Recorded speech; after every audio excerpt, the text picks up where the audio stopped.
இமயமலை அடிவாரத்தில் ஒரு மடம். அங்கே ஒரு சன்னியாசி இருந்தார். அவர்கிட்ட ஒருத்தர் வந்தார். சுவாமி, ஆசையை உதற நினைக்கிறேன், முடியல, ஒட்டிக்கிட்டே வருது அப்படின்னாராம். இப்படி உட்கார, ஒரு கதை சொல்கிறேன் அப்படின்னு சொல்லி அவர் சொல்ல ஆரம்பித்தாராம். அவர் சொன்ன கதை என்னென்னா, ஒரு ஊரில் ஒரு ஆள் இருந்தான். அவன் பேர் குப்புசாமி. அவன்கிட்ட எப்பவும் ஒரு பழைய தொப்பி இருக்கும், விடவே மாட்டான். அதனால் அவனை எல்லோரும் தொப்பி சாமி அப்படின்னு தான் கூப்பிடுறது வழக்கம். ஒரு புது தொப்பி வாங்கிக்கப்படாதாப்பா அப்படின்னு நண்பர்கள்லாம் சொல்லி பார்த்தாங்க. பணத்துக்கு எங்கே போவேன் அப்படின்னு விட்டானான். பணம் வச்சுருக்கான், செலவு பண்ண மனசு வரல. மகா கஞ்சன். பழைய பாட்டில்கள்லாம் வாங்கி விற்றுக்கிட்டு இருந்தான். அப்படி ஒரு தடவை பழைய கண்ணாடி சாமான்களை ஏலத்தில் எடுத்தப்போ அதில் ஒரு அருமையான சென்ட்டு பாட்டில் கிடச்சிது. உடனே ஒரு ஐடியா பண்ணான். அந்த சென்ட்டை சின்ன சின்ன பாட்டில்களில் அடைச்சி ஜன்னல் ஓரமாக அடுக்கி வச்சுட்டான். அதை விற்றா நிறைய பணம் கிடைக்குமே. அதனால் இதுக்கு இடையில் ஒரு நாள் அவன் அப்படியே உட்காந்துருந்தான். அந்த நேரம் நண்பன் வந்தான். ஏண்டா, உன் பழைய தொப்பியை மாற்றப்படாதா? ஊரில் எல்லோரும் கேலி பேசுகிறாங்களே உன்னை தொப்பி சாமின்னு அப்படின்னு சொல்லி கேட்டிருக்கான். இந்த சென்ட்டு பாட்டில் விற்றதும் பணம் வரும், அதுக்கப்புறம் பார்க்கலாம் அப்படின்னு நானா இவன். சரி வா, நீச்சல் குளத்துக்கு போயிட்டு வருவோம் அப்படின்னு கூப்பிட்ருக்கான் நண்பன். 2 பேரும் போனாங்க. அதே நேரம் அந்த ஊர் நீதிபதியும் அங்கே குளிக்க வந்தாராம். அவர்கிட்ட இருந்தது விலை வசந்த ஒரு புது தொப்பி. அதை அங்கே இருந்த ஸ்டாண்டில் மாட்டிவிட்டு குளிக்க போனார். இதுக்கிடையில் குப்புசாமி குளிச்சுட்டு வந்தான். அவனுடைய பழைய தொப்பியை காணலை. அந்த புது தொப்பியை பார்த்தா இது நண்பனுடைய வேலை தான் அப்படிங்கிறதாக புரிஞ்சுக்கிட்டு அதை எடுத்து மாட்டிகிட்டு வந்துட்டான். நீதிபதி குளிச்சுட்டு வந்து பார்க்குறாரு, தொப்பியை காணும். போலீஸில் புகார் கொடுத்தார். அவங்க தேடினாங்க. ஒரு மூலையில் பழைய தொப்பி கிடச்சிது. அடடா, இது நம்ம குப்புசாமியோட தொப்பி இல்லையா அப்படின்னு நானா ஒருத்தன். உடனே அவன் வீட்டுக்கு தேடிட்டு போயிருக்காங்க. அங்கே போய் பார்த்தா புது தொப்பி அங்கே இருக்குது. உடனே அவனுக்கு 1000 ரூபா அபராதம் போட்டாங்களாம். அவன் பணத்தை கட்டிவிட்டு ரொம்ப எரிச்சலோடு வீட்டுக்கு வந்தான். பழைய தொப்பி கண்ணில் பட்டுது. மறுபடியும், உன்னால் தானே எனக்கு 1000 ரூபா நஷ்டம் அப்படின்னு சொல்லி அதை எடுத்துக்கிட்டு அப்படி போயிருக்கான். அந்த ஊர் குளத்தில் வீசி எரிஞ்சிட்டு வந்துட்டான். அது மீன் பிடிக்கிற ஒருத்தன் கையில் சிக்கிச்சு. அவன் வர்ற வழியில் அதை எடுத்து வேகமாக வீசி எறிஞ்சான். அது நேராக குப்புசாமி வீட்டு ஜன்னல் வழியாக உள்ளே இந்த சென்ட்டு பாட்டில்கள் மேலே விழுந்து எல்லாம் உடஞ்சி நொறுங்கி போச்சு. குப்புசாமி பார்த்தான். தோட்டத்தில் ஆழமாக ஒரு குழியை வெட்டினான். அந்த தொப்பியை போட்டான், மூடிவிட்டான். இதை அடுத்த வீட்டுக்காரன் பார்த்தான். ஏதோ புதையல் தான் வச்சுருக்கான் போல இருக்குன்னு நினச்சான். போலீஸில் போய் புகார் கொடுத்துட்டான். மறுபடியும் போலீஸ் குழியை தோண்டினாங்க. பழைய தொப்பி மறுபடியும் வெளியில் வந்தது. எல்லோரும் சிரிக்கிறாங்க. அன்னைக்கு ராத்திரியே அந்த தொப்பியை எடுத்துக்கிட்டு நேராக புறப்பட்டான். ஒரு கல்லில் அதை சேர்த்து கட்டி குடிநீர் தொட்டி இருக்கும்ல, அதில் போட்டுட்டு வந்துட்டான். இனிமேல் என்ன பண்ணும் பார்ப்போன்னு. ஒரு நாள் திடீர்னு குழாயெல்லாம் அடைப்பட்டு போச்சு. மாநகராட்சி அலுவலர்கள் என்னன்னு பார்த்தா அந்த பழைய தொப்பி குழாயை அடைச்சிக்கிட்டு இருக்குது. இது குப்புசாமியோட தொப்பிங்கிறது தான் எல்லாருக்கும் தெரியுமே. உடனே குடிநீரை பாழாக்கணத்துக்காக குப்புசாமிக்கு கோர்ட்டு 2500 ரூபா அபராதம் போட்டுவிட்டுது. அதையும் கட்டிவிட்டு வெளில வந்தான். கடைசியாக முடிவு பண்ணான். ஒரு நெருப்பு குச்சியை கிழிச்சான். தொப்பியை கொளுத்தினான். எரிஞ்சுது. எடுத்து வெளில எரிஞ்சான். கொஞ்ச நேரத்தில் தீ அணைப்பு படம் வந்துட்டுது. ஆமாம், இவன் எடுத்து எரிஞ்சது வெளியில் விழுந்து வீட்டு கூரையே பற்றிக்கிட்டு எரிய ஆரம்பிச்சுட்டுது. அவனோட பணத்தாசையும் அதோடு சேர்ந்து எரிஞ்சு போச்சான். இப்படி ஒரு கதை. இந்த கதையை சொல்லி முடித்தார் அந்த இமயமலை அடிவாரத்தில் இருந்த சன்னியாசி. இப்போ அந்த குப்புசாமி எங்கே இருக்கிறான்னு கேட்டார் எதிரில் இருந்தவர். இதோ உன் எதிரிலே இருக்கிறான், நான் தான் அந்த குப்புசாமி அப்படின்னாரான் அந்த சன்னியாசி. அந்த குப்புசாமிகிட்ட இருந்தது மாதிரி ஒரு பழைய தொப்பி நம்ம ஒவ்வொருத்தர்கிட்டையும் உண்டு. அதை எப்படி தொலைக்கிறதுன்னு தெரியாமல் தடுமாறிக்கிட்டு இருக்கிறோம். அது என்ன தொப்பிங்கிறீங்களா? அதுதான் நம்மை சூழ்ந்திருக்கிற மாயை அப்படிங்கிறார் சுவாமி சின்மயானந்தர். மெய்ஞானம் கிடைக்கிறப்போ மாயை எரிஞ்சு போகும் அப்படிங்கிறது அவருடைய கருத்து. நம்மால் ஒருத்தர் வேகமாக ஓடி வந்தார். காலில் மாட்டியிருந்த பழைய செருப்பு 2ஐயும் ஆவேசமாக தூக்கி ஒரு கிணத்துல போட்டுட்டு வெறுங்காலோடு நடந்து வந்துக்கிட்டு இருக்கிறார். ஏன் அப்படி பண்ணீங்க அப்படின்னு கேட்டோம். அந்த செருப்புக்கு சொந்தக்காரன் பின்னாடி வந்துக்கிட்டு இருக்கிறான், அதனால் அப்படி பண்ணேன் அப்படிங்கிறார் இவர். எனக்கு இது மட்டும்தான் சார் தெரியும், இதை தவிர வேறு எதுவும் தெரியாது அப்படின்னு சொல்லிக்கிட்டே காலம் தள்ளுறவங்க ரொம்ப பேர். அவங்களெல்லாம் கஷ்டப்பட வேண்டியிருக்கும். ஒருத்தர் தன்னுடைய தொழிலில் ரொம்ப கெட்டிக்காரராக இருக்கலாம். அதுக்காக எப்பவும் அதே ஞாபகத்தில் இருந்துக்கிட்டு உலகியல் அறிவு இல்லாமல் இருந்துடக்கூடாது. அது ஆபத்து. இதுக்காக நம்ம தாத்தா பாட்டிலாம் ஒரு கதை சொல்லுவாங்களே, கேள்விப்பட்டிருக்கீங்களா? ஒரு சமயம் ஒரு 4 பேர் சேர்ந்து வெளியூருக்கு பிரயாணம் போனாங்களாம். அந்த 4 பேரும் எப்படி தெரியுமா? ஒருத்தர் வேதாந்தி, இன்னொருத்தர் சங்கீத வித்வான், 3வது ஆள் வைத்தியர், 4வது ஆள் ஜோசியர். இவங்க 4 பேரும் நண்பர்கள். அதனால் சேர்ந்து புறப்பட்டாங்க. வழியில் ஒரு ஊரில் தங்கினாங்க. இருட்டி போச்சு. அதனால் இன்றைக்கி ராத்திரி இங்கேயே தங்கி இருந்துட்டு நாளைக்கு புறப்படலாம் அப்படின்னு தீர்மானம் பண்ணாங்க. சாப்பாட்டுக்கு என்ன பண்ணுறது? அங்கேயே கடத்தெருவுக்கு போய் சாமான்லாம் வாங்கியாந்து சமைச்சி சாப்பிட்லாம்னு முடிவு பண்ணாங்க. 4 பேர் இருக்கிறதுனால ஆளுக்கு ஒரு காரியமாக செய்யலாம் அப்படின்னு வேலையை பிரிச்சுக்கிட்டாங்க. வைத்தியர் கரிகாய் வாங்க போனார். வேதாந்தி எண்ணெய் வாங்க போனார். ஜோசியர் பலசரக்கு வாங்க போனார். சங்கீத வித்வானுக்கு சமைக்கிற வேலை. எல்லாம் சரி. ஆனால் நடந்தது என்ன தெரியுமா? கடைத்தெருவுக்கு காய்கறி வாங்க போனார்ல வைத்தியர், அங்கே போய் மார்க்கெட்டில் பார்த்தார். ஒவ்வொரு கரிகாயாக எடுத்து பார்த்தார். இது பித்தம், உடம்புக்கு ஒத்துக்காது. இது வாயு, உடம்புக்கு ஒத்துக்காது அப்படின்னு ஒவ்வொன்றா தள்ளினார். கடைசியில் ஒன்றுமே தேரல. வெறுங்கையோடு திரும்பி வந்துக்கிட்டு இருக்கிறார். எண்ணெய் வாங்க போனார் வேதாந்தி. அவர் ஒரு தொன்னையில் எண்ணெயை வாங்கினார். பேசாமல் அதை எடுத்துகிட்டு வர வேண்டியது தானே, முடியல. அவருடைய வேதாந்த மூளை சிந்திக்க ஆரம்பிச்சுட்டுது. இந்த தொன்னைக்கு எண்ணெய் ஆதாரமா அல்லது எண்ணெய்க்கு தொன்னை ஆதாரமா அப்படிங்கிற ஆராய்ச்சியில் இறங்கினார். என்னாச்சு தெரியுமா? அப்படி கவுத்து பார்த்தார். வாங்கின எண்ணெய் பூராவையும் வழியில் கொட்டிவிட்டு வெறும் தொன்னையோடு வந்து சேர்ந்தார். பலசரக்கு வாங்க போனார் ஜோசியர். அவர் ஒரு வழியில் பார்த்தாரு. வழியில் வந்தவங்களெல்லாம் அங்கங்கே ஒரு மரத்தடியில் உட்கார வச்சு அவங்களுக்கெல்லாம் ஆர்வம் சொல்ல ஆரம்பிச்சிட்டார். அப்படி ஒவ்வொருத்தராக சொல்லி முடிச்சுட்டு கடத்தருக்கு போய் சேர்ந்தார். இவர் அங்கே போய் சேர்றதுக்குள்ளே ரொம்ப நேரம் ஆகிட்டுது. கடையெல்லாம் பூட்டிவிட்டு போயிட்டாங்க. என்ன செய்கிறது? அவரும் வெறுங்கையோடு திரும்பி வந்து சேர்ந்தார். சரி, இவங்க கதை தான் இப்படி ஆச்சு. அங்கே சமைக்கிறதுக்காக உட்காந்துருந்தார் சங்கீத வித்வான். அவர் கதை என்னாச்சு தெரியுமா? அங்கே அவர் அடுப்பை பற்ற வச்சு ஒலையை கொதிக்க வச்சார். அதாவது ஒரு பானையில் தண்ணியை ஊற்றி அடுப்பில் வச்சார். அது கொதிக்க ஆரம்பிச்சிது. தண்ணி கொதிக்கிற சத்தம் இருக்குதுல்ல, அது இவருக்கு தாளம் போடுறது மாதிரி இருந்தது. ஒரே குஷி. பாட ஆரம்பிச்சிட்டார். பாடிக்கிட்டே உற்சாகமாக கையில் இருந்த கரண்டியால் அந்த பானையில் தட்டினார். தாளம் போடுறதா நினச்சிக்கிட்டு. அவ்வளவுதான், பானை பட்டுன்னு உடஞ்சி போச்சு. தலையில் கையை வச்சுக்கிட்டு அவரும் உட்காந்துட்டார். எந்த தொழில் தெரிஞ்சாலும் சரி, அதை புத்திசாலித்தனமாக பயன்படுத்த தெரியலன்னா ஆபத்து தான். அதுக்காக தான் இந்த கதை. ஒரு பஸ்ஸு டிரைவர் ரொம்ப கெட்டிக்காரர். பஸ்ஸை ரொம்ப திறமையாக ஆபத்து இல்லாமல் ஓட்டினதுக்காக பரிசுலாம் வாங்கினவர். அவரே ஒரு படகு ஓட்டுறதுக்காக அழைச்சிட்டு போயிருக்கிறாங்க. மோட்டார் படகு. அதையும் ரொம்ப திறமையாக தான் ஓட்டிகிட்டு போயிருக்கிறாரு. நடுக்கடலில் போனதும் படகு நின்று போச்சு. மோட்டாரில் ஏதோ கோளாறு. என்ன செய்யலாம் அப்படின்னு அந்த டிரைவரை கேட்டிருக்கிறாங்க படகுல இருந்தவங்கெல்லாம். அப்போ அவர் சொன்னாராம், கவலைப்படாதீங்க, ஒன்றும் பிரச்சனை இல்லை, எல்லோரும் கொஞ்சம் கீழே இறங்கி பின்னாடி தள்ளுங்க, மோட்டார் ஸ்டார்ட் ஆகிடும் அப்படின்னாராம். ஒரு கடைக்கு போனேன். 5 ரூபா பணத்தை எடுத்து கொடுத்தேன். ஒரு தினசரி பத்திரிக்கையை கேட்டேன். அவர் உடனே அங்கே அடுக்கி வச்சுருந்த பத்திரிக்கையில் ஒன்று எடுத்து என் கையில் கொடுத்தார். வாங்கிக்கிட்டேன். மீதி பணத்தை எடுத்தார். அதையும் என் கையில் கொடுக்கணும்ல, கொடுக்கல. எதிரில் இருந்த பலகையில் வச்சு எடுத்துக்க சொன்னார். எப்போவும் அவர் அப்படி தான் பண்ணுவார். நானும் எடுத்துக்கிட்டு வந்துடுவேன்.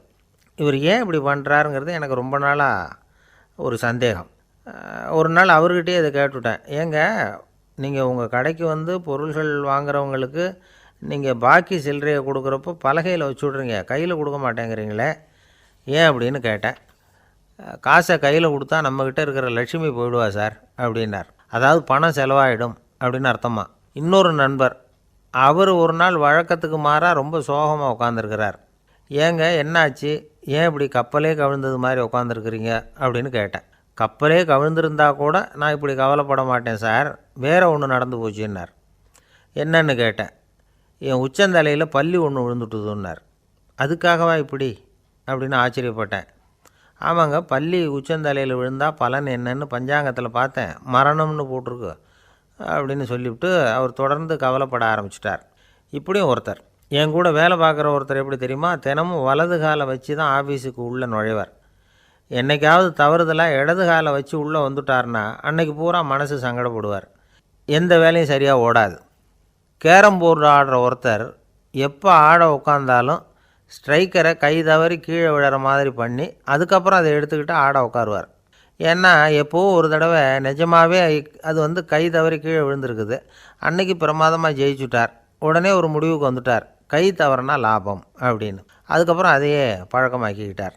பூனை குறுக்க போனால் சகுனம் சரியில்லைன்னு நினைக்கிறவங்க உண்டு. ஆனால் ஒருத்தர் எப்படி தெரியுமா, அவர் வெளியில் கிளம்புற சமயம் பக்கத்து வீட்டு ரேடியோவில் மியாவ் மியாவ் பூனைக்குட்டின்னு பாட்டு சத்தம் கேட்டால் கூட போதும், சகனம் சரியில்லைன்னு பிரயாணத்தை கேன்சல் பண்ணிவிடுவார். இப்போ இவ்வளவும் எதுக்கு சொல்கிறோம்னா, அளவுக்கு மீறின சகுன நம்பிக்கைகள் இருக்குது பாருங்கள், இதோட பயமும் சேர்ந்துக்கிட்டதுன்னு வச்சுக்கோங்க, இது ஒருத்தருடைய மனநிலையை பாதிச்சிடும். இது உளவியல் நிபுணர்கள் சொல்கிற கருத்து. வாழ்க்கையே தடுமாற வச்சிரும். பாதுகாப்பு இல்லாத உணர்வு, ஒரு விதமான டிப்ரெஷன் மனநிலை, இதெல்லாம் தான் இதுக்கு காரணமாக அமையலாம். சில பேர் காய்கறி நறுக்க கத்தியை கையில் எடுத்தால் கூட நேரம் சரியாக இருக்கா அப்படின்னு பார்த்துட்டு தான் வேலையை ஆரம்பிக்கிறது வழக்கம். அறிவு தான் மனசுக்கு வாத்தியாராக இருக்கணும். அப்போ தான் வாழ்க்கை நிம்மதியாக இருக்கும். அறிவு மனசு சொல்கிறபடியெல்லாம் கேட்க ஆரம்பிச்சுட்டுதுன்னா இடைஞ்சல் தான். ஒருத்தருக்கு 7ஆம் நம்பர் தான் ராசியான நம்பராம். 7ஆம் தேதி தான் எந்த காரியத்தையும் ஆரம்பிப்பாராம். 7 எழுத்து வர்றது மாதிரி பேரை மாற்றி வச்சுக்கிட்டார். 7 மணிக்கு தான் தினமும் எழுந்திருப்பார். 7ஆம் நம்பர் வீட்டில் தான் குடியிருக்கார். கல்யாணம் கூட 7ஆம் தேதி தான் பண்ணிக்கிட்டார். அவர் ஒரு நாள் குதிரை பந்தயத்துக்கு போனாராம். குதிரையோட பேரையெல்லாம் பார்த்தார். ஒரு குதிரையோட பேர் 7 எழுத்தில் அமைஞ்சிருந்தது.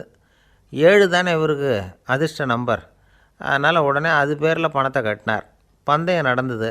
என்ன சார் ஆச்சுன்னு கேட்டாங்க.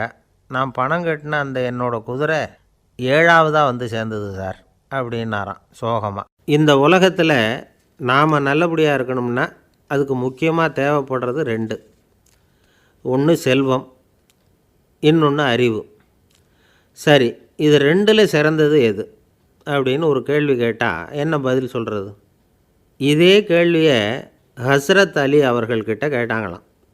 அவர் ஒரு பெரிய அறிஞர். கேள்வி கேட்டவங்களும் சாதாரண ஆட்கள் இல்லை, இவங்களும் அறிஞர்கள். ஒரு நாள் ஹஸ்ரத் அலி அவர்கள்கிட்ட 10 அறிஞர்கள் வந்தாங்களாம். ஐயா, நாங்கள் 10 பேரும் உங்ககிட்ட ஒரே கேள்வியை தான் கேட்க வந்திருக்கிறோம். ஆனால் எங்கள் 10 பேருக்கும் நீங்கள் தனித்தனியாக பதில் சொல்ல முடியுமா அப்படின்னு கேட்டிருக்காங்க. அதாவது அவங்க ஒரே கேள்விக்கு இவர்கிட்டேருந்து 10 விதமான பதில் எதிர்பார்க்குறாங்க. சரி கேளுங்க, என்ன கேள்வி அப்படின்னார் அவர். அப்போ தான் அவங்க கேட்டாங்களாம், செல்வம் அறிவு இது 2ல் சிறந்தது எது? இதுதான் கேள்வி. ஹஸ்ரத் அலி என்ன பண்ணார் தெரியுமா? அவங்கள ஒவ்வொருத்தராக கூப்பிட்டார். ஒவ்வொரு விதமான பதிலை சொல்லி அனுப்புனார். முதல்ல ஒருத்தரை கூப்பிட்டார், சொன்னார், அறிவுங்கிறது தீர்க்கதரிசிகள், ஞானிகள், மகான்கள் இவங்களோட பரம்பரை சொத்து. ஆனால் செல்வங்கிறது கொடுங்கோலரின் ஆயுதம். அதனால் அறிவு தான் சிறந்தது அப்படின்னார். 2வது ஆளை கூப்பிட்டார். உங்ககிட்ட செல்வம் இருந்தால் நீங்கள் தான் அதை காப்பாற்றணும். ஆனால் அறிவு உங்களை எப்பவும் காப்பாற்றும். ஆகவே அறிவு தான் சிறந்தது அப்படின்னார். 3வது ஆளை கூப்பிட்டார்.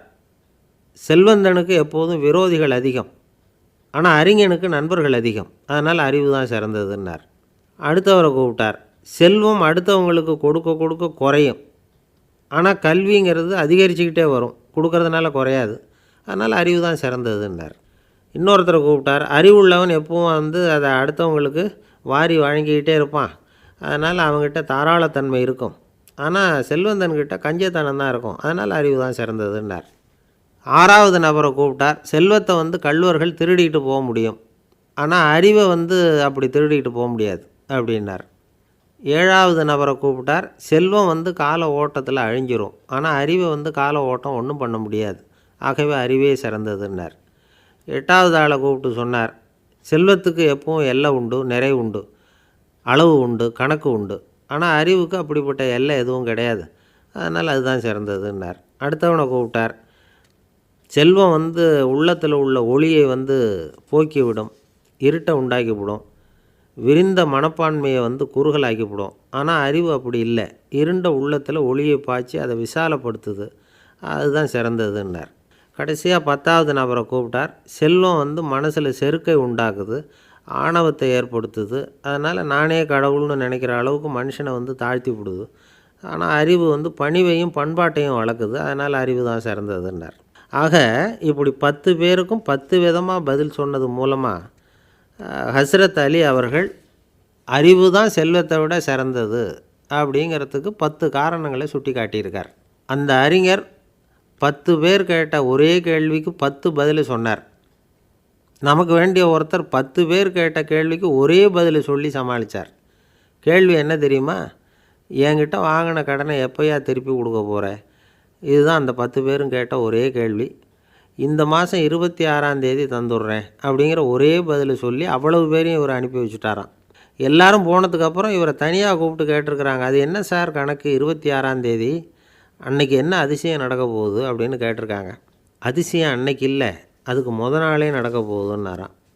விவரமாக சொல்லுங்கன்னு இருக்காங்க. வேறு ஒன்றும் இல்லைங்க, 26ஆம் தேதி தானே எல்லாரையும் வர சொல்லியிருக்கிறேன், அதுக்கு நாளே நான் புறப்பட்டு தலைமறைவாயிட போகிறேன் அப்படின்னாராம் ரொம்ப பெருமையாக. பக்தின்னு சொல்கிறோம் இல்லையா, அது 3 வகைப்படும் அப்படிங்கிறார் ஒரு பெரியவர். அது என்ன 3 வகைன்னா, தெய்வ பக்தி, அடியார்கள் பக்தி, குரு பக்தி. அடியார் பக்தியை விட தெய்வ பக்தியை விட குரு பக்தி தான் ரொம்பவும் சிறந்ததுங்கிறார் அவர். தெய்வத்துக்கிட்ட செஞ்ச பாவம் குருநாதர்கிட்ட தீர்ந்துருமா, குருநாதர்கிட்ட செஞ்ச பாவம் தெய்வத்துக்கிட்ட போனாலும் தீராதான். இப்படி பெரியவங்கள்லாம் சொல்லி வச்சுருக்கிறாங்க. ஒரு காடு, அங்கே அயோத தௌமியர் அப்படின்னு ஒரு தபோதனர், அவர் பல மாணவர்களை ஒன்றா சேர்த்து ஒரு குருகுலம் நடத்திக்கிட்டு இருக்கிறார். பல தரப்பட்டவங்க பல திறப்பட்டவங்க மாணவர்கள் அதில் சேர்ந்து படிச்சுக்கிட்டு இருக்கிறாங்க. பாஞ்சால ராஜகுமாரன் ஒருத்தனும் அந்த குருகுலத்தில் சேர்ந்து படிச்சுக்கிட்டு இருக்கிறான். அவன் பேர் ஆருணி. பெரிய இடத்து புள்ள, இருந்தாலும் படுப்பில் ரொம்ப கெட்டிக்காரனாக இருந்தான். அவன் தான் அங்கே முதல் மாணவன். ஒரு நாள் குருநாதர் அந்த அரசகுமாரனை கூப்பிட்டார். நம்ம குருகுலத்துக்கு சொந்தமான வயலில் தண்ணீர் பெருகி வெள்ளம் பயிரை அழிக்குதான், அதனால் நீ போய் மடையை அடைச்சிட்டு வந்துரு அப்படின்னார். அந்த அரசகுமாரன் உடனே புறப்பட்டான். குருநாதர் சொல்லிட்டார்ல, உடனே புறப்பட்டான். நான் பெரிய இடத்து பிள்ளையாச்சே, ராஜகுமாரனாச்சே, ரொம்ப செல்வாக்கூட வளர்ந்தவனாச்சே, நான் போய் வயலில் இறங்கி வேலை செய்கிறதா அப்படின்னுலாம் அவன் நினைக்கல.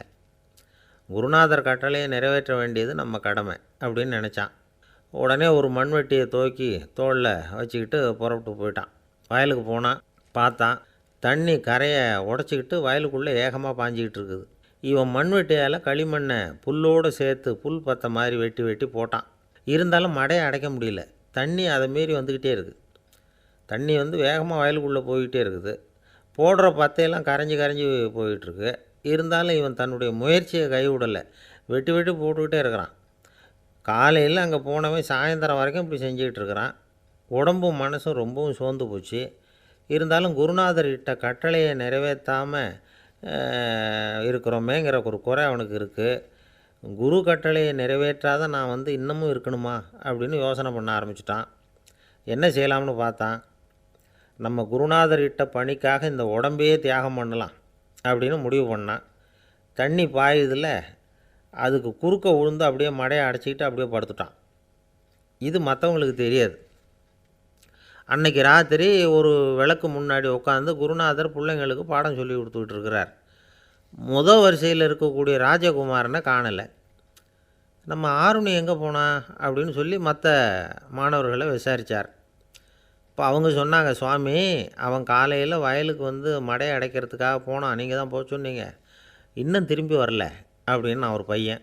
குருநாதர் உடனே ஒரு தீவெட்டி எடுத்துக்கிட்டு மாணவர்களை அழைச்சிக்கிட்டு வயலுக்கு போனார். அங்கே போய் பார்த்தா ஆளை காணும். ஆருணி ஆருணின்னு சொல்லி சத்தம் போட்டு கூப்பிட்டு பார்க்குறார். நான் இங்கே இருக்கேன் குருநாதா அப்படின்னு காலுக்கு அடியிலேருந்து ஒரு சத்தம் வருது. குனிஞ்சு பார்த்தா அவன் மடையில் படுத்துருக்குறான். என்னப்பா இதுன்னார். காலையிலேருந்து இந்த மடையை அடைச்சி பார்த்தேன் சுவாமி, முடியல, அதனால் இப்படி குறுக்க படுத்துட்டேன். என்னை தாண்டறதுக்கு பயந்து போய் தண்ணியை தேங்கி நின்றுட்டுது அப்படின்னா.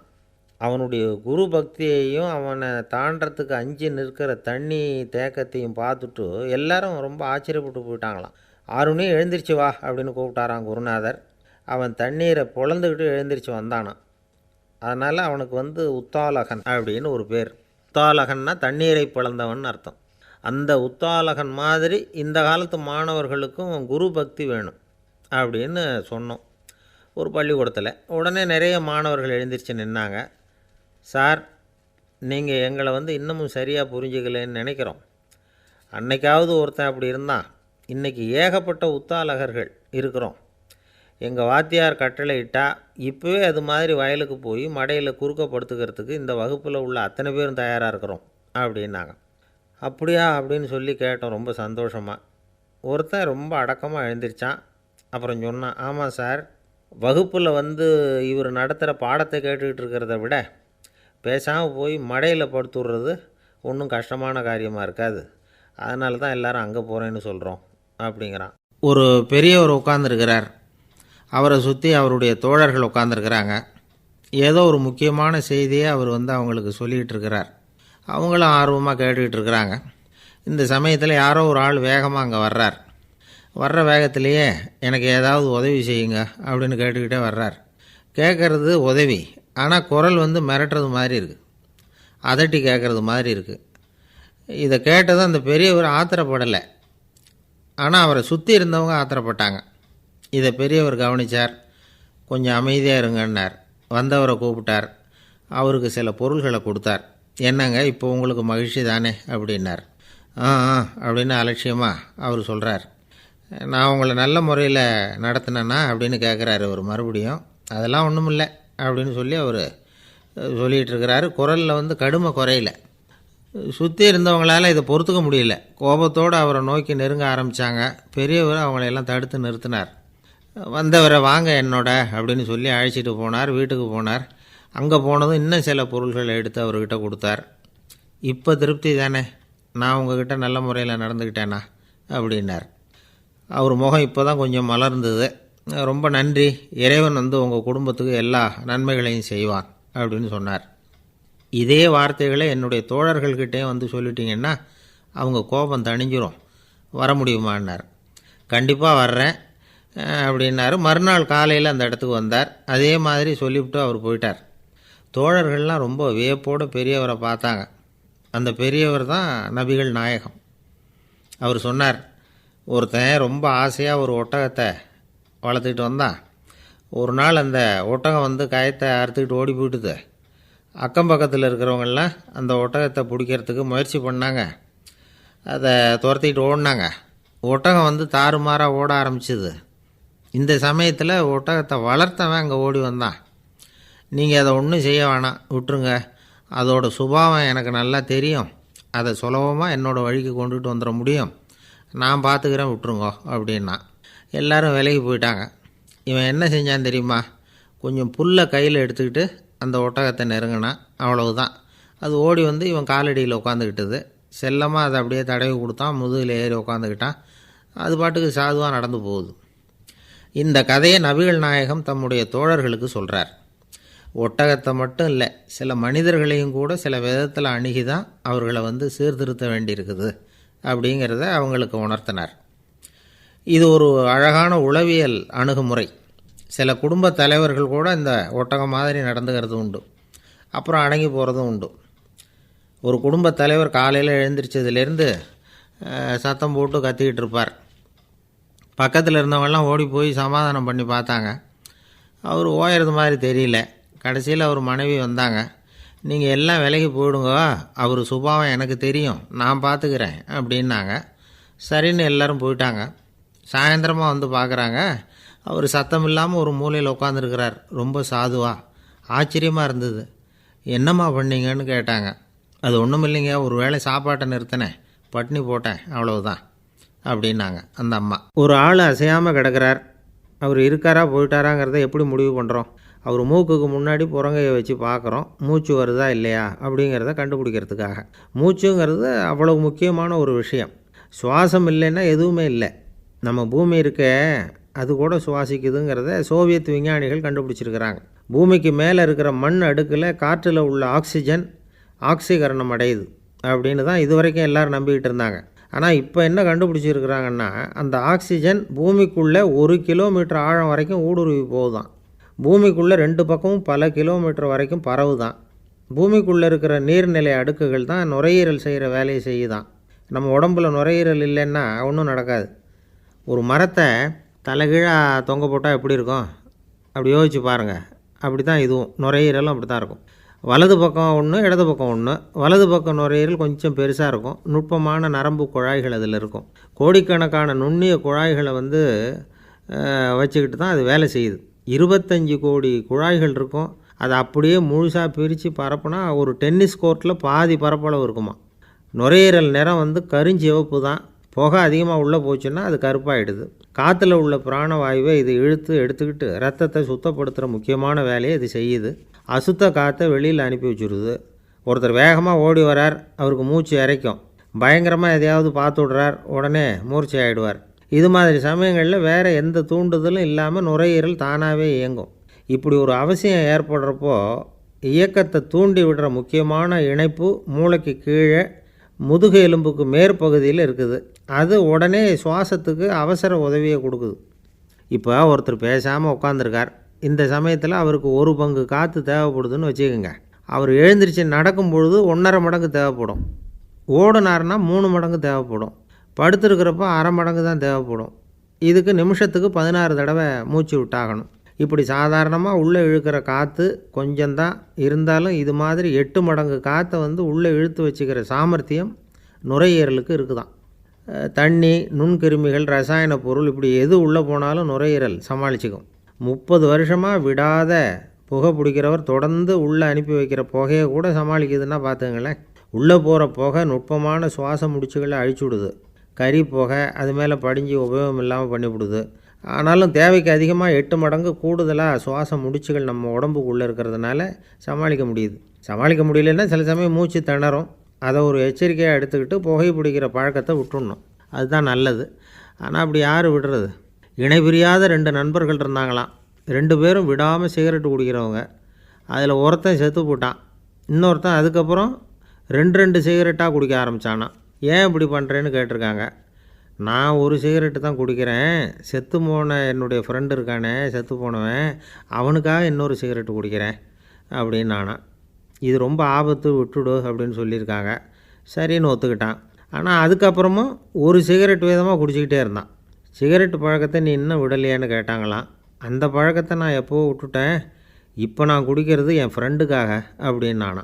இவங்கெல்லாம் எப்படி திருந்துறது? காசி மாநகரத்தை பிரம்மதத்தன் அப்படிங்கிற ராஜா ஆட்சி பண்ணிட்டு வந்தார். அவர் ஒவ்வொரு வருஷமும் ஒரு திருவிழா நடத்துறது வழக்கம். எல்லா தேசத்திலிருந்தும் எல்லா வகையான ஜனங்களும் அதில் கலந்துக்குவாங்க. ஒரு சமயம் அது மாதிரி விழா நடந்துக்கிட்டு இருந்தது. வைகுண்டத்திலேருந்து தேவலோகத்திலேருந்து நிறைய தேவகுமாரர்கள்லாம் காசி நகருக்கு அப்போது வந்திருந்தாங்க. அதில் முக்கியமாக ஒரு 4 தேவகுமாரர்கள். அந்த 4 பேரையும் சுற்றி ஏகப்பட்ட கூட்டம். அப்படி என்ன விசேஷம் அவங்கக்கிட்ட அப்படின்னா, மற்றவங்களை விட அவங்க முகம் அழகாக இருந்ததா அப்படி பார்த்தா அப்படியும் இல்லை. அவங்க அணிஞ்சிருந்த மலர் மாலைகள் தான் அதுக்கு காரணமாக. அந்த மலர்கள்லேருந்து அப்படி ஒரு அபூர்வமான நறுமணம். இதுக்கு முன்னாடி இப்படி ஒரு நறுமணத்தை அந்த ஊர் ஜனங்க அனுபவிச்சதே இல்லை. அதுதான் அந்த 4 பேரையும் சுற்றி கூட்டம். எல்லோரும் கேள்வி கேட்க ஆரம்பித்தாங்க. உடனே அந்த 4 தேவகுமாரர்களும் எல்லாருக்கும் தெரியும்படியாக வானத்தில் எழும்பி கொஞ்சம் உயரமாக நின்றுக்கிட்டாங்க. கீழே நின்றுக்கிட்டு இருந்த அரசன்லேருந்து ஆண்டி வரைக்கும் ஒருத்தர் பாக்கி இல்லாமல் ஒரே குரலில் எல்லாரும் அவங்கள பார்த்து, எங்களுக்கும் இது மாதிரி மாலையை போட்டுக்கணும்னு ஆசையாக இருக்குது, அதுக்கு நீங்கள் தான் அருள் பண்ணணும் அப்படின்னு கேட்டுக்கிட்டாங்க. மாலை போட்டுக்கிறதுனா எல்லாருக்கும் ஆசையாக தானே இருக்கும். அந்த 4 தேவகுமாரர்களில் ஒருத்தர் புத்தர் பிரான். அவர் சொன்னார், பூலோகவாசிகளே, நான் சொல்கிறத கொஞ்சம் பொறுமையாக கேளுங்க. கக்காரு அப்படிங்கிற கற்பக விருஷத்தின் மலர்களால் தொடுக்கப்பட்டது இந்த மாலை. இதுக்கு நிறைய சக்தி உண்டு. எந்த காலமும் இது வாடாது, வாசனையும் குறையாது. ஆனால் இதை அணிந்து கொள்கிறதுக்கு சில தகுதிகள் தேவை அப்படின்னார். என்ன தகுதி அது சொல்லுங்களேன் அப்படின்னு ஏக காலத்தில் எல்லாரும் சத்தம் போட்டாங்க. தீய இயல்புகள் உள்ளவங்க, இழிந்த சிந்தனை, இழிந்த செயல் உள்ளவங்க இந்த மாலையை அணிய முடியாது அப்படின்னார். அவ்வளோதான். கூட்டத்தில் சத்தம் போட்டவங்கள்லாம் மெதுவாக அப்படி அடங்க ஆரம்பிச்சிட்டாங்க. இன்னொரு தேவகுமாரன் சொன்னார், அடுத்தவங்க பொருளை அபகரிக்காதவன், அடுத்தவங்களுக்கு கெடுதல் பண்ணக்கூடிய பொய் பேசாதவன், பேராசையினால் கெட்ட வழியில் பொருள் ஈட்ட நினைக்காதவன் இந்த மாலையை போட்டுக்கலாம் அப்படின்னார். கூட்டத்திலேருந்து யாரும் முன்னுக்கு வரல. ஒரே ஒரு ராஜகுரு மட்டும் கொஞ்சம் முன்னாடி வந்தார். பெரியவர், படித்தவர். அவர், எனக்கு தகுதி இருக்குது அந்த மாலையை போட்டுக்கிறதுக்கு அப்படின்னார். வேறு ஒன்றும் இல்லை, பொய் சொல்லியாவது அந்த மாலையை வாங்கிக்குவோமே அப்படின்னு முடிவு பண்ணிட்டார் அவர். அவ்வளோதான், மாலையை வாங்கிட்டார். அடுத்த தேவகுமாரன் பேசினார். யாருக்கு திடமான அறிவும் மனமும் இருக்குதோ, யாருக்கு நல்ல காரியங்களில் அசையாத ஈடுபாடு இருக்குதோ, நல்ல அரிய பொருள்களை தனியாக தான் மட்டும் அனுபவிக்க விரும்பாதவர் யாரோ அவர் முன்னாடி இந்த மாலையை வாங்கிக்கலாம் அப்படின்னார். அந்த தகுதியும் எனக்கு இருக்குன்னார் ராஜகுரு. மாலையை வாங்கி போட்டுக்கிட்டார். இன்னொரு ராஜகுமாரன் பேச ஆரம்பித்தார். அறநெறியில் செல்வம் சேர்க்கணும், ஆடம்பர பொருள்களுக்கு அடிமையாகக்கூடாது, வெற்றி அடைஞ்சாலும் கர்வம் வரக்கூடாது, அப்படிப்பட்டவங்க இந்த மாலையை போட்டுக்கலாம்னார். துணிஞ்சு பொய் சொல்லி அதையும் வாங்கி கழுத்தில் போட்டுக்கிட்டார் இந்த ராஜகுரு. இன்னொரு ராஜகுமாரன் சொன்னார், சான்றோர்களை நிந்திக்காதவங்க புறம் பேசாதவங்க இந்த மாலையை போட்டுக்கலாம்னார். அதையும் வாங்கி போட்டுக்கிட்டார். திருவிழா முடிஞ்சுது, எல்லோரும் திரும்பி போயிட்டாங்க. மறுநாள் ராஜகுரு 4 மாலைகளையும் போட்டுக்கிட்டு ராஜசபைக்கு வரார். வந்தவர் ரொம்ப அவஸ்தையோடு வர்றார். மாலையெல்லாம் வாடி போயிட்டுது, வாசனை எதுவும் கிடையாது. அது மட்டும் இல்லை, அவருக்கு கடுமையான தலைவலி வேறு வந்துட்டுது. துடிச்சு போயிட்டார். மாலையை கழட்டவும் முடியல. ஜனங்கள்லாம் அவரை பார்த்து சிரிக்க ஆரம்பிச்சிட்டாங்க. என்னத்துக்கு ஆசைப்படணும், ஏன் இப்படி கஷ்டப்படணும் அப்படின்னு. ராஜா பார்த்தார். மறுபடியும் விழாவுக்கு ஏற்பாடு பண்ணினார். தேவகுமாரர்கள்லாம் வந்தாங்க. ராஜகுரு வந்தார். மக்கள் முன்னிலையில் அவங்க காலில் விழுந்தார், மன்னிப்பு கேட்டுக்கிட்டார். இந்த மாலையை போட்டுக்கிற தகுதி எனக்கு இல்லை. தகுதி இல்லாத ஒருத்தன் தகாத தகுதியை பொய் மூலம் பெறணும்னு ஆசைப்படுறாங்களே, அவங்களுக்கெல்லாம் என்னுடைய தண்டனை ஒரு எச்சரிக்கையாக இருக்கட்டும்னார். அதுக்கப்புறம் தேவகுமாரர்கள் அவர் கழுத்தில் இருக்கிற மாலையை கழட்டினாங்களாம். அந்த மாலைகளும் பழையபடி மனம் கொடுக்க ஆரம்பிச்சுட்டு தான். இதுலேருந்து நாம் தெரிஞ்சுக்க வேண்டியது என்னென்னா, நமக்கு தகுதி இல்லாத ஒரு கௌரவம் நம்மக்கிட்ட தானாக வந்தால் கூட அதை தவிர்த்து விடுறது தான் நல்லது. அதுதான் புத்திசாலித்தனம். ஒருத்தர் வந்தார், சார் எங்கள் இலக்கிய மன்ற விழாவுக்கு நீங்கள் தலைமை தாங்கணும்னார். உடனே இவர் சொன்னார், பேச்சாளர், சார் இலக்கியத்தை பற்றி பேசுகிற தகுதி எனக்கு இல்லையே அப்படின்னார். உடனே அவர் கூப்பிட வந்தவர் சொன்னார், அந்த தகுதி உங்களுக்கு இல்லைங்கிறது எங்களுக்கும் தெரியும் சார், அதனால தான் உங்களை தலைமை தாங்க கூப்பிட்றேன் அப்படின்னார். அது சரி, தலைமைன்னா அதுக்கு இவர் என்ன தான் அர்த்தம் பண்ணுறாருன்னு தெரியல. ஒரு ஜென் துறவி, அவருக்கு ரொம்ப வயசாகிட்டுது, கடைசி காலம். நண்பர்களெல்லாம் கூப்பிட்டார். நண்பர்களே, நான் வித்தியாசமான முறையில் சாகணும்னு ஆசைப்பட்றேன், அதுக்கு ஏதாவது யோசனை சொல்லுங்களேன் அப்படின்னு கேட்டாராம். நண்பர்கள் சிரித்தாங்க. என்ன பேச்சு பேசுகிறீங்க, சாவறதுங்கிறது என்ன விளையாட்டுத்தனமான காரியமா அப்படின்னு கேட்டிருக்காங்க. அந்த துறவி கொஞ்ச நேரம் யோசனை பண்ணார். அப்புறம் கேட்டாராம், இது வரைக்கும் யாராவது நடந்துக்கிட்டே இறந்துருக்குறாங்களா அப்படின்னாராம். எல்லாரும் இல்லைன்னாங்களாம். ஒருத்தர் மட்டும் சொல்லியிருக்கார், அப்படியும் ஒருத்தர் இறந்துருக்கிறதாக ஒரு கதையில் படிச்சிருக்கிறேன், ஒரு ஞானியால் தான் அப்படியெல்லாம் செய்ய முடியும் அப்படின்னு அவர் சொன்னாராம். சரி, அப்படின்னா அந்த முறை நமக்கு வேணாம், நின்றுக்கிட்டே யாராவது உயிரை விட்டுருக்காங்களா அப்படின்னு விசாரித்தாராம். அப்படியும் ஒருத்தர் இறந்துருக்கிறார் அப்படின்னாங்களாம். மறுபடியும் அந்த துறவி யோசனை பண்ணியிருக்கிறார், ஏதாவது வித்தியாசமான முறையில் நாம் போகணும் அப்படிங்கிறது அவருடைய விருப்பம். மனிதன் எப்படி வாழ்கிறானோ அப்படி இறப்பது தான் நல்லது. சரி, யாராவது தலைகீழாக யோகம் செய்யும் நிலையில் இறந்துருக்கிறாங்களா அப்படின்னு விசாரித்தாராம். நண்பர்கள் சிரித்தாங்க. தலைகீழாக நின்னபடி இறந்ததாக நாங்கள் கேள்விப்பட்டதே இல்லை, அது முடியாத காரியம் அப்படின்ட்டுருக்காங்க. இப்போ அந்த துறவிக்கு திடீர்னு உற்சாகம் வந்துட்டுது. உடனே எழுந்திரிச்சார், தலைகீழாக நின்னார், அப்படியே உயிரை விட்டுட்டார். அவ்வளோதான். அந்த மடாலயத்தில் ஒரே குழப்பம், எப்படி அவரை கீழே இறக்கி படுக்க வைக்கிறது அப்படின்னு புரியல. இப்படி உயிர் விடுறதை பற்றி அவங்க இது வரைக்கும் கேள்விப்பட்டதும் இல்லை. உண்மையிலேயே இவர் இறந்து தான் போனாராங்கிறதும் தெரியல. சோதித்து பார்த்தாங்க. இதய துடிப்பு, நாடி துடிப்பு எல்லாம் நின்று போயிருந்தது. இவர் எப்பவும் இப்படி தான், என்ன பண்ணுறது இப்போது அப்படின்னு சொல்லி எல்லோரும் குழம்பிக்கிட்டு இருக்கிற சமயத்தில் ஒரு பெரிய ஒரு யோசனை சொன்னார். இந்த துறவியோட மூத்த சகோதரி பக்கத்து மடாலயத்தில் இருக்கிறாங்க, அவங்கள இங்கே அழைச்சிட்டு வந்தால் ஏதாவது வழி கிடைக்கும் அப்படின்னார். அந்த அம்மாவுக்கு 90 வயசு. அழைச்சிட்டு வந்தாங்க. ஒரு குச்சியை ஊன்றிக்கிட்டு அப்படியே மெதுவாக நடந்து வந்தாங்க.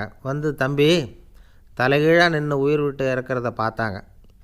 தம்பின்னு கூப்பிட்டு பார்த்தாங்க, ஒன்றும் காணோம். உடனே என்ன பண்ணாங்க, தன்னுடைய கைத்தடியால் தம்பியோட உடலை ஒரு தட்டு தட்டினாங்க. ஏப்பா, சாகிறப்பவும் உன்னுடைய குறும்புத்தனத்தை விடலையா, இப்படியாடா சாகிறது, ஒழுங்காக செத்து தொலை அப்படின்னாங்களாம். அவ்வளவுதான். உடனே அந்த துறவி திரும்பி நேராக நின்னார். அக்கா கோவப்படாத, நான் ஒழுங்காக சாகிறேன், எப்படி செத்தா என்ன, எல்லாம் எனக்கு ஒன்று தான் அப்படின்னு சொல்லிவிட்டு அப்படியே தரையில் படுத்து உயிரை விட்டாராம். அதுக்கப்புறம் அந்த அம்மா கோலை கையில் எடுத்துக்கிட்டு அப்படியே திரும்பி கூட பார்க்காம அவங்க பாட்டுக்கு போயிட்டாங்களாம். மரணத்தை ஒரு விளையாட்டாக ஆக்கிய அந்த துறவிக்கு வாழ்க்கையே ஒரு விளையாட்டாக தான் இருந்திருக்குது. எந்த நோக்கமும் இல்லாமல் செயல்படுறதுன்னா என்னங்கிறதும் அவருக்கு தெரிஞ்சிருக்குது. பயனை எதிர்பார்க்காமல் பணி செய்து வாழ்ந்து மறைந்த மகான் அவர். தம்முடைய தொழிலை விளையாட்டு போல் செய்ய தெரிஞ்சவருக்கு வாழ்க்கையே ஒரு விளையாட்டாக மாறிடும். எல்லாமே விளையாட்டாகி விடுகிற போது மரணமும் விளையாட்டாகிவிடும் அப்படிங்கிறது தான் அந்த தத்துவம். ஆனால் அதுக்கு முன்னாடி உங்களுக்குள்ளே இருக்கிற உண்மையான நடிகனை வந்து நீங்கள் அடையாளம் கண்டுபிடிக்கணும். நீங்கள் நடிக்க வேண்டியதே இல்லை, நீங்கள் ஏற்கனவே நடிச்சுக்கிட்டு தான் இருக்கிறீங்க. நீங்கள் இந்த உண்மையை தெரிஞ்சுக்கணும், அவ்வளவுதான். இதுதான் ஞானிகளுடைய கருத்து. நீங்கள் தெருவில் நடந்து போயிட்டுருக்கிறீங்க, எதிரில் வர்றவர் உங்களை பார்த்து எப்படி இருக்கிறீங்கன்னு கேட்குறார். நல்லா இருக்கிறேங்கிறீங்க. உண்மையிலேயே நாம் நல்லா இருக்க மாட்டோம், ஏதாவது உடம்புல கோளாறு இருக்கும். ஆனால் அப்படி சொல்லுவோம், நல்லா இருக்கிறேன் அப்படின்னு. அது நடிப்பு தானே. உங்களை சந்தித்ததில் ரொம்ப மகிழ்ச்சி அப்படின்னு சொல்கிறோம். உடனே கொஞ்சம் நிதானமாக யோசித்து பாருங்கள், உண்மையிலேயே உங்கள் மனசு மகிழ்ச்சி அடைஞ்சுட்டுதா? அது நடிப்பு தானே. வாழ்க்கையை சரியாக புரிஞ்சுக்கிட்டால் எல்லாமே நடிப்புங்கிறது புரியும். கல்யாண பத்திரிக்கை அனுப்பியிருந்தேனே, ஏன்டா வரலன்னு கேட்டான் ஒருத்தன்.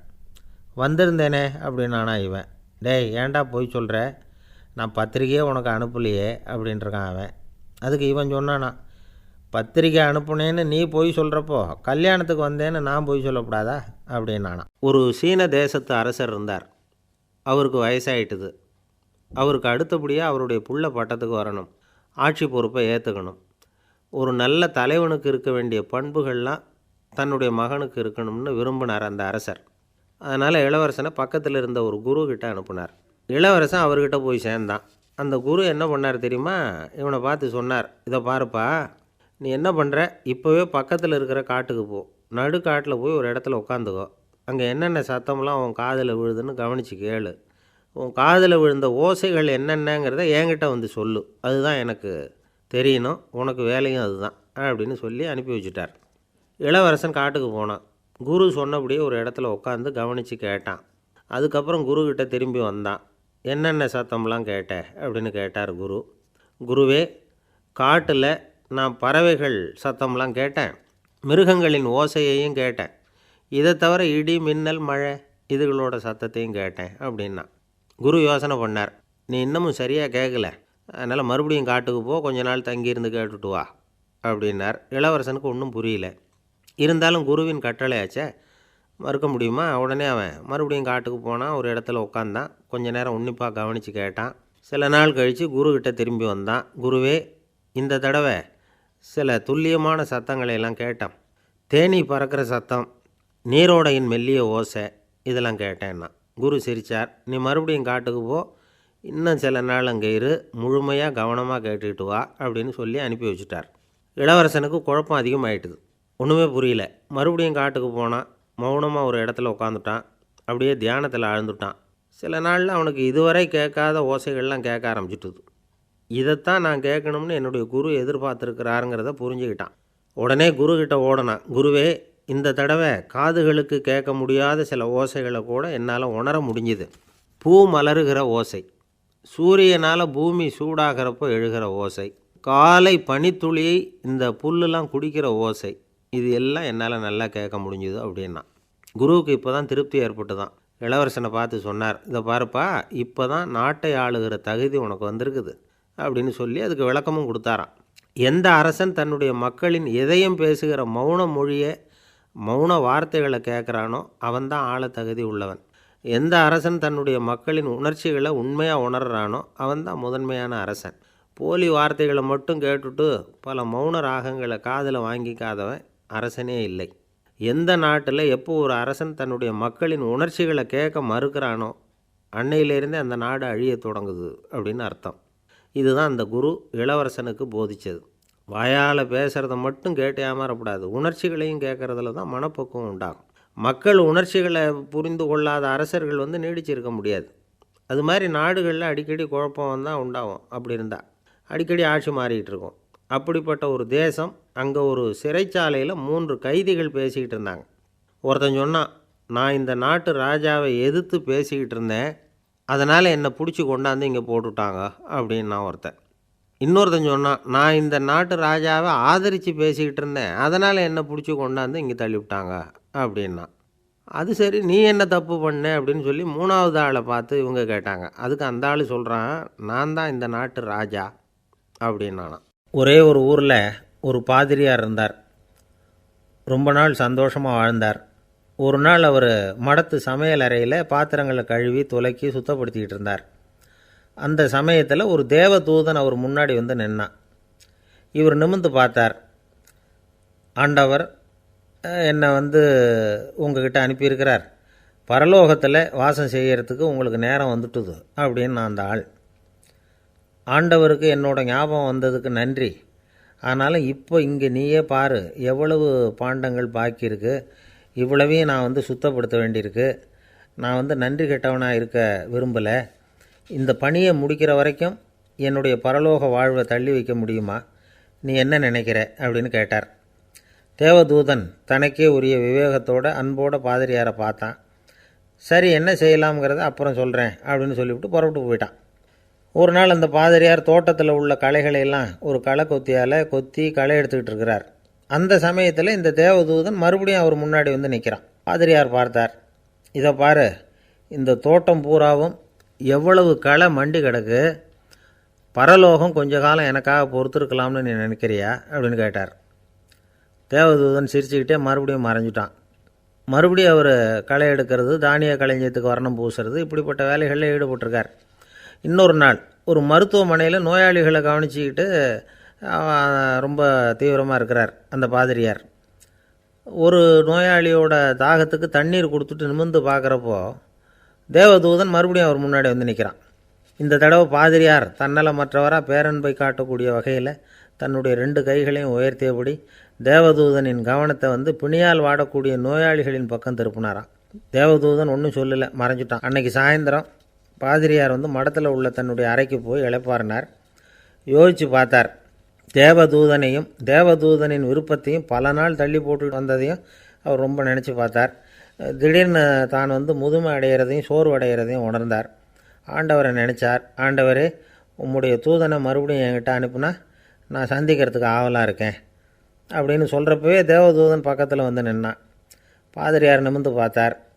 நீ இப்போவே என்னை அழைச்சிக்கிட்டு போக விரும்பினா நான் பரலோகத்துக்கு வர்றதுக்கு தயாராக இருக்கேன்னார். தேவதூதன் அந்த பாதிரியாரை அன்போடவும் விவேகத்தோடவும் பார்த்து, நீங்கள் என் கூட பரலோகத்துக்கு வர்ற தயாராக இருக்கிறதா சொல்கிறீங்க, ஆனால் நீங்கள் இது வரைக்கும் வேறு எங்கே இருந்ததான் நினைக்கிறீங்க அப்படின்னு நானும். அப்படின்னா இது வரைக்கும் இருந்த இடம்தான் பரலோகம் அப்படிங்கிறத உணர்த்தியிருக்கிறான். பரலோகம்னா என்னென்னு புரிஞ்சுக்கிறதுக்கு இந்த சம்பவம் நமக்கு உதவியாக இருக்குது. தொண்டு செய்கிறத விட பெரிய செயல் வேறு எதுவும் இருக்க முடியாது.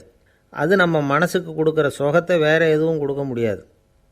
நாம் தொண்டு செய்கிற இடம்தான் அந்த புண்ணிய இடம். ஆனால் இந்த காலத்துலலாம் நாம் தொண்டு செய்யணும்னு நினச்சி ஏதாவது ஆரம்பித்தா கூட அதை ஒரு மாதிரியாக சுற்றி நின்று வேடிக்கை பார்க்க ஆரம்பிச்சிடுறாங்க. ஒரு பெரியவர் அப்படி தான் ஒரு தொண்டு செஞ்சுக்கிட்டு இருந்தார். ஒரு கோவில் கட்டிக்கிட்டு இருந்தாங்க. அதில் ஒரு இடத்துல ஒரு பலகையை வச்சு ஆணி அடிக்கிற வேலையை செஞ்சுக்கிட்டு இருந்தார் அந்த பெரியவர். ஒரு சின்ன பையன் அதை ரொம்ப ஊக்கமாக அக்கறையாக கவனிச்சிக்கிட்டு இருந்தான். பெரியவர் இதை கவனித்தார். என்னப்பா பார்க்குற, உனக்கும் இது மாதிரி தொண்டு செய்யணும்னு ஆசையாக இருக்கா அப்படின்னு கேட்டார். அதுக்கு அந்த பையன் சொல்கிறான், அப்படி இல்லைங்க, நீங்கள் ஆணி அடிக்கிறப்போ கையில் சுத்தியால் அடிச்சுக்கிட்டா எப்படி துடிப்பீங்க, எப்படி கத்துவீங்கன்னு தெரிஞ்சுக்கிறதுக்காக அதை பார்க்கணும்னு ஆசை, அதுக்காக தான் காத்துக்கிட்டு இருக்கேன் அப்படின்னு நானும்.